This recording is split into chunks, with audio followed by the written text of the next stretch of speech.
ETF index mutual funds నేర్చుకుని stock మార్కెట్లో రాణించాలనుకుంటున్నారా? వెంటనే ఈ నెంబర్కి కాల్ చేయండి. నమస్తే రమగారు. నమస్తే జయ. రమగారు, ఏదైనా ఒక మంచి కథ చెప్తారా? పూర్వం ఒక పల్లెటూరులో చేత్ సింగ్ అని ఒక ఆయన, ఇదే పేరు, జరిగిన కథే అనమాట ఇది. ఎప్పటిదో ఒక రైతు ఉండేవాడు. ఆయన చాలా భక్తి విశ్వాసాలు కలిగినవాడు. ఏదైనా ఒక మొక్క మొలిచి, ఒక పువ్వు వచ్చి, ఒక కాయ వచ్చి, ఒక పండి, అది మళ్ళీ మొక్క మలవడానికి భగవంతుడే కారణమని అతను నమ్మేవాడు చాలా గట్టిగా. మన వల్ల ఏం చేయాలి? ప్రకృతిని గమనించుకుంటూ ఏ పరిస్థితుల్లో ఏ పని చేయాలో ఆ పని చేస్తూ ఉండాలి. దాన్ని వృద్ధి చేసే సహాయం భగవంతుడే చేస్తాడు. అలాంటి భావాలు ఉండేవి. ఇవన్నీ పురాతన భావాలు కదా. మనం ఏమనుకుంటాం, అన్నీ మనతోటే అవుతాయి అనుకుంటాం. అవును. మనం మంచి గింజ పెట్టాం, టైంకి నీళ్ళు ఇచ్చాం, ఫర్టిలైజర్ ఇచ్చాం, అదేదో ఇచ్చాం, ఇదంతా మనమే చేస్తాం అనుకుంటాం. కానీ దీంట్లో భగవంతుడి హస్తం ఉందని మనం నమ్మం. ఏదైనా పోయిందనుకో, దేవుడు నాకు అన్యాయం చేశాడు అనుకుంటాం. కరెక్ట్ అండి. ఎప్పుడు అంతే. మిగిలినవన్నీ ప్లానింగ్ అంతా మంది. నేను అట్లా చేశాను, నేను ఇట్లా చేశాను, నాకు అది తెలుసు, ఇది తెలుసు, చిన్నప్పటి నుంచి ఇంతే నేను, అలాంటివి బోల్డ్ అని చెప్తాం. నాకు తెలుసు. మంచి జరిగితే అది మన గొప్పతనం. ఆ. ఎక్కడైనా తేడా జరిగితే అది దేవుడు పక్కన వాళ్ళు కానీ దేవుడు కానీ, దేవుడు దుర్మార్గుడు. పక్కన వాళ్ళ మీద కూడా తోసేస్తా ఉంటారు రమగారు. అది చాలా మంది చూసేస్తాం. వాడి వల్ల ఇలా జరిగింది, వీళ్ళ ఇప్పుడు వల్ల దైవం వల్ల జరిగింది అనుకో, సడన్ గా పెద్ద పెద్ద వానలు అవి ఇవి వచ్చేసాయి, సడన్ గా ఫ్లడ్స్ వస్తాయి, సునామీలు వచ్చాయి, అప్పుడు భూకంపాలు వస్తాయి. ఇవన్నీ భగవంతుని వల్ల కదా, యాక్ట్ ఆఫ్ గాడ్, భగవంతుని వల్ల అవుతాయి. మనం అదే కదా అనుకుంటాం. అవును. ప్రకృతి వైపరీత్యాలన్నీ భగవంతుని వల్ల జరిగాయి అనుకుంటాం. అయితే ఈయన చాలా శ్రద్ధగా అదని మీద గింజలు విత్తనాలు వేసేవాడు, నారుమడి పోసేవాడు, తర్వాత చక్కగా అన్నీ విత్తేవాడు, చేనుకు కావాల్సిన సహాయాలన్నీ చేసి భగవత్ కటాక్షంతో ఈ చేను నా చేతికి వచ్చిందని నమ్మేవాడు. అయితే ఓ సంవత్సరం అందరూ పొలం పనులు చక్కగా చేసుకున్నారు, అన్నీ తవ్వి దున్నుకున్నారు, తర్వాత గింజలు చేశారు, అన్ని విత్తనాలు మళ్ళీ ఏమంటారు దాన్ని, ఊడుపులు గీడుపులు కూడా అయిపోయినాయి. ఊడవటం అంటే అదే ఏమంటారు, నారుని విడివిడిగా తీసి పెడతారు కదా, మొదటి నారు కుప్పగా వేస్తారు, ఆ కుప్పని తీసి నారుమడి వేస్తారు, ఆ మడిలో నుంచి మొత్తం కుప్పలు తీసుకుని ఒక్కొక్క చెట్టు విడివిడివిడిగా నాటుతారు. ఊడవటం అంటారు. ఊడుపులు, నాట్లు కదా నాట్లు, మా వైపు ఊడుపులు అంటారు. ఓకే. మొక్క పొడవటం. మా సత్యవతి వాళ్ళ వైపు గులాబీ మొక్క పెట్టినా మొక్క ఊడ్చానంటుంది అది. వరిని ఊడుపు, వరిని వరి ఊడుపులు అంటారు. వరి నాట్లు లేదా ఊడుపులు. గులాబీ మొక్క పెట్టినా, టమాటా మొక్క పెట్టినా సరే ఊడవటమే, అదే ఊడ్చాను అంటారు. ఈ ఊడుపు కాదనమాట, దాన్ని వేళ్ళు ఊనుకునేలాగా చేయటం అనమాట ఊడుపు. అయితే ఏమైంది, ఆ సంవత్సరము వర్షాలు పడలా, క్రమంగా తేమ లేక, పైనుంచి నీళ్లు రాక, వర్షాధారమే ఆ ప్రాంతం అంతా, పంటలు రాల. సరే ఏం చేశారు, జనమంతా జాగ్రత్త పడ్డారు. ముందు సంవత్సరం ఒడ్లే విసురున వాడేయకుండా కొంచెం జాగ్రత్త చేసుకున్నారు. ఏమిటో రెండో పంటకు కూడా వాన రాలేదు. రాకపోయేసరికల్లా జనాలు బెదిరిపోయారు.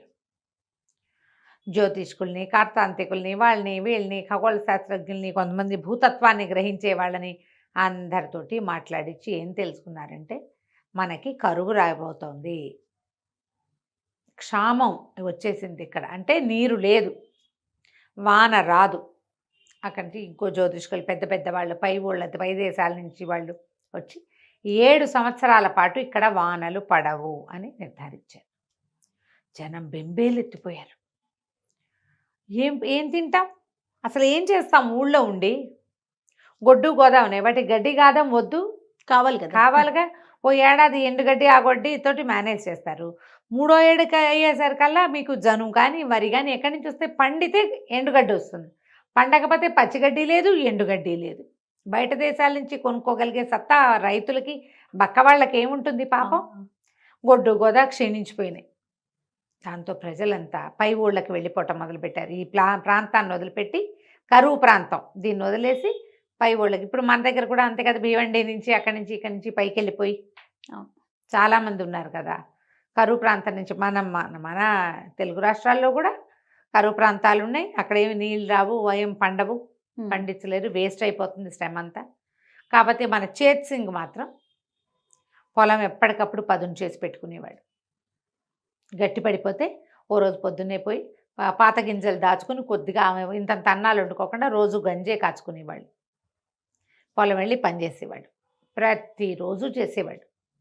మధ్యలో ఏ ఒక రోజు అర రోజు ఊరుకునేవాడు, కానీ మళ్ళీ వెళ్ళి పొలం అంతా సక్రమంగా గట్లు సరి చేసుకోవటము, పొలం అంతా దున్ని తవ్వి మట్టిని మెత్తగా చేయటానికే ప్రయత్నం చేస్తూ ఉండేవాడు. ఊళ్ళో వాళ్ళు ఇది 5 చెప్పారు, ఎందుకు వచ్చిన పనిరా, మేమందరం కూలి పనులకి వెళ్ళిపోతున్నాం పై రాష్ట్రాలకి, మాతో వచ్చేసి అంటే అతను వెళ్ళల. చిన్నపిల్లలు అతనికి, ఆ పిల్లల్ని వదిలిపెట్టి అతను వెళ్ళేది లేదు, పిల్లలు అతన్ని వదిలిపెట్టి బయటికి వెళ్ళిపోయేది లేదు. ఇంట్లో వాళ్ళ అమ్మ నాన్న ఉంటే వాళ్ళ చెల్లెలు వచ్చి తన ఊరికి తీసుకుపోయింది. ముసలి వాళ్ళు మీతో పాటు ఏముంటారు, ఏదో కలో గంజో మాతో తాగుతారులే, ఉన్న ఒడ్లు కాచుకుని తాగండి మీరు అని. ఇతను అట్లాగే చేస్తూ ఉండేవాడు. ఏదో చిన్న కాలువ ఉండేది, ఆ కాలువ తోడు నుంచి మంచినీళ్ళు తెచ్చుకునేవాళ్ళు, ఎప్పటికప్పుడు కాలువ పూడికి తీసుకునేవాళ్ళు ఉన్నవాళ్ళు. అయితే ఇలాగా 4 సంవత్సరాలు, 3 ఏళ్ళు అయింది, 4వ ఏడు వచ్చింది. మొదటి 2 ఏళ్ళు వీళ్ళకి తెలుసు, తర్వాత 1 సంవత్సరం పూర్తి డ్రై. 4వ సంవత్సరం ఇతను పొలం దున్నుతుంటే ఒక దారిపోయే దానయ్య కనపడ్డాడు. కనపడి అడిగాడు, ఎందుకయ్యా ఈ దున్నుడు వృధా కదా, 7 ఏళ్ల దాకా వానలు రావు, ఇది 4వ సంవత్సరం, ఇంకా 3 ఏళ్ల దాకా ఇంతేను, వేస్ట్ కదా ఈ పని, ఈ శ్రమ అంతా నువ్వు ఏ పట్టణంలోనో ఇంకో పక్కనున్న పల్లెల్లోకో పోతే శుభ్రంగా చెయ్యి కాలు కూడతాయి కదా, పొట్ట నిండా అన్నం వస్తుంది నీకు నీ కుటుంబానికి, అవునా కాదా అన్నాడు. అంటే చేత్ సింగ్ చెప్పాడు, అవునేమో బాబు, ఈ 7 సంవత్సరాల కథ నేను కూడా విన్నా, కానీ వదిలేస్తే నా నేలకి పదును పోతుంది, నా ఒంటికి అలవాటు పోతుంది. 7 ఏళ్ల తర్వాత వాన వస్తుంది అనుకోండి, అప్పటికి నాకు పొలం దున్నటమే రాదు, మర్చిపోతాను నేను, శారీరక శ్రమ నాకు అలవాటు ఉండదు. ఇప్పుడు శ్రమ అంటే ఆ ఊరు వెళ్ళి బస్తాలు మోసాను అనుకోండి, నాకు అదే వస్తుంది. ఇక్కడ నేను చేయాల్సిన పని ఏమిటి, పొద్దున్నే లేవడం, కట్టడం, ఎడ్లు లేవు, నేనే దున్నుకుంటా.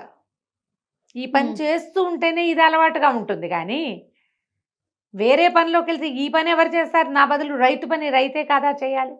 7 ఏళ్ల తర్వాత భగవంతుడు కరుణించి వానలు కనుక కురిపిస్తే మేమందరం అలవాటు తప్పించుకుని ఉంచుకుంటాం కదా. ఆ ఊరు మొత్తం మీద ఒక చేత్ సింగ్ ఒక్కడే వెళ్ళేవాడు అక్కడికి,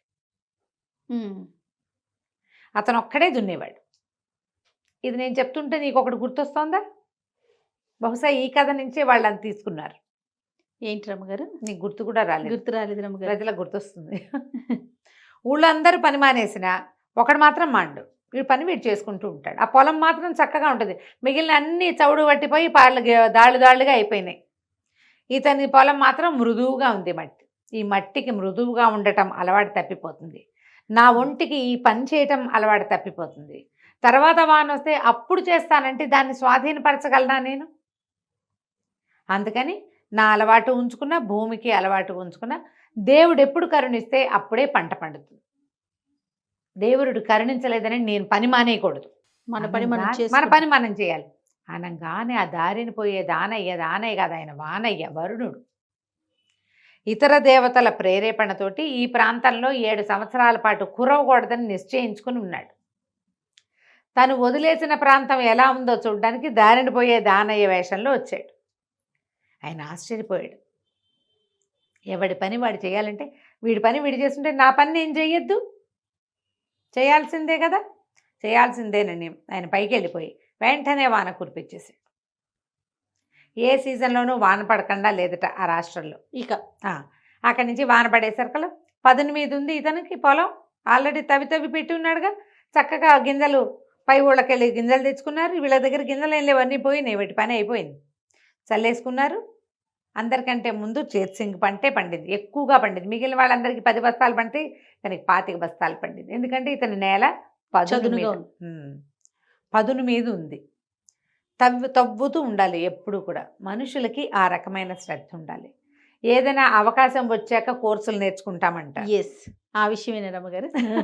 ఎగ్జాక్ట్లీ.